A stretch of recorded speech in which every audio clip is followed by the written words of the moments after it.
So Allu Arjun Srila మీద ఒక case అయింది మళ్ళీ, అదే విధంగా మహేష్ బాబుకి ఈడీ నోటీసులు ఇచ్చారు. సో దీన్ని బట్టి మీరు ఏం చెప్తారు? ఏం చెప్తావు, పనికి మాటలు అందరూ పనికి మాటలే. అది అంటే వాళ్ళు చేసే పనులు బాగున్నాయి అంటారా మరి, ప్రమోషన్ చేయడం కానీ? వాళ్ళ ఇష్టం అబ్బా, అది అధికారం వాళ్ళకి ఉండేది కాదు, వాళ్ళు చేసుకుంటారు. అంటే ప్రజలు ఏమన్నా అయిపోని, వాళ్ళ ప్రాణాలు పోని, వాళ్ళ పని వాళ్ళు చేసుకుంటారు. అరే ఎవరు రమ్మన్నారు ఈ మధ్యలో, వాళ్ళు రమ్మన్నారంటే వాళ్ళు వాళ్ళ అధికారం వాళ్ళు వెళ్తారు, ఫ్యాన్స్ మార్కారం వెళ్తారు. మధ్యలో జోలకి మధ్యలో జోలి అంటే వెళ్తారా? ప్రజలు లేని వాళ్ళ పాపులారిటీ గానీ హీరోలు గానీ ఎక్కడి నుంచి అయ్యారు? ప్రజలు అభిమానం చూపిస్తేనే కదా హీరోలు అయింది. అవును అవునబ్బా, ఫ్యాన్స్ ఈ పనులు చేస్తాం అందుకే పాకుంటలాగా చెప్తాగా.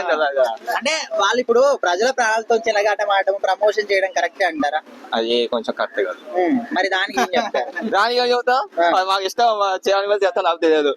అది ఎవరు రమ్మన్నారు, మధ్యలో గోల్కి ఎక్కి రమ్మన్నారు అంటే ఉన్నాం అబ్బా, ఊరు వెళ్తామండి పనికి, యాంకర్ పని చేసుకుంటున్నాం, అది ఒక పద్ధతి ఉంది. ఎవరు రమ్మన్నారు, ఫ్యాన్స్ ప్రకారం ఇప్పుడు వాళ్ళు సినిమాలు ఆల్రెడీ కొన్ని వందల కోట్లు రెమ్యునేషన్ తీసుకుంటున్నారు, మరి 2-3 కోట్లకు అభివృద్ధి పడి ప్రమోషన్ చేయడం అవసరమా అని కొంతమంది క్వశ్చన్. అది ప్రమోషన్ గురించి అంటే ఇప్పుడు చెప్పాలంటే అధికారం వాళ్ళకి ఇష్టం, అది చేసుకోవాలని కూడా చేసుకుంటా. ఇప్పుడు ఎవరండి, ఇప్పుడు నేను హీరోని ఉన్నప్పుడు మాకు అవసరం బట్టి నేను చేసుకుని నాకు అధికారం ఉంది కాబట్టి నువ్వు చెప్పడానికి ఎవరివి. అయితే ఇప్పుడు పవన్ కళ్యాణ్ గారు ఉన్నారు, ఆయన ఇంతకు ముందు ఈ విధంగా చేసేవాడు, కాకపోతే ప్రజలకు నష్టం కలుగుతుందని తెలిసి ఆపేశాడు. సో మరి వీళ్ళు కూడా ఆపేయొచ్చు కదా అట్లా. నాకు రాజకీయంలోకి వెళ్ళాడు కదా, అందుకే ఆపుకున్నాడు. ఏం చెప్తావు, రాకపోతే రాజకీయాలు లేకపోతే ఇంకో చేసేవాడు కదా, మరి దానికే సంబంధం. మరి ఇప్పుడు ఆల్రెడీ అల్లు అర్జున్ జైలు మీద బయట ఉన్నాడు కదా, మరి ఇప్పుడు ఇంకొక కేసు పడింది, మరి ఆయన బయటకు వచ్చే అవకాశం ఉందంటావు?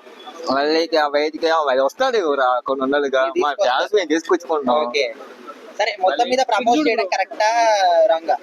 అంటే ఇప్పుడు ప్రమోషన్ చేయడం కూడా చాలా కరెక్ట్, ఎందుకంటే ఇప్పుడు చాలా మంది కేసులు అవుతున్నాయి కాబట్టి కొంచెం అది ఆపేసుకోవాలి, ప్రమోషన్ కూడా ఆపుకోవాలి. Thank you.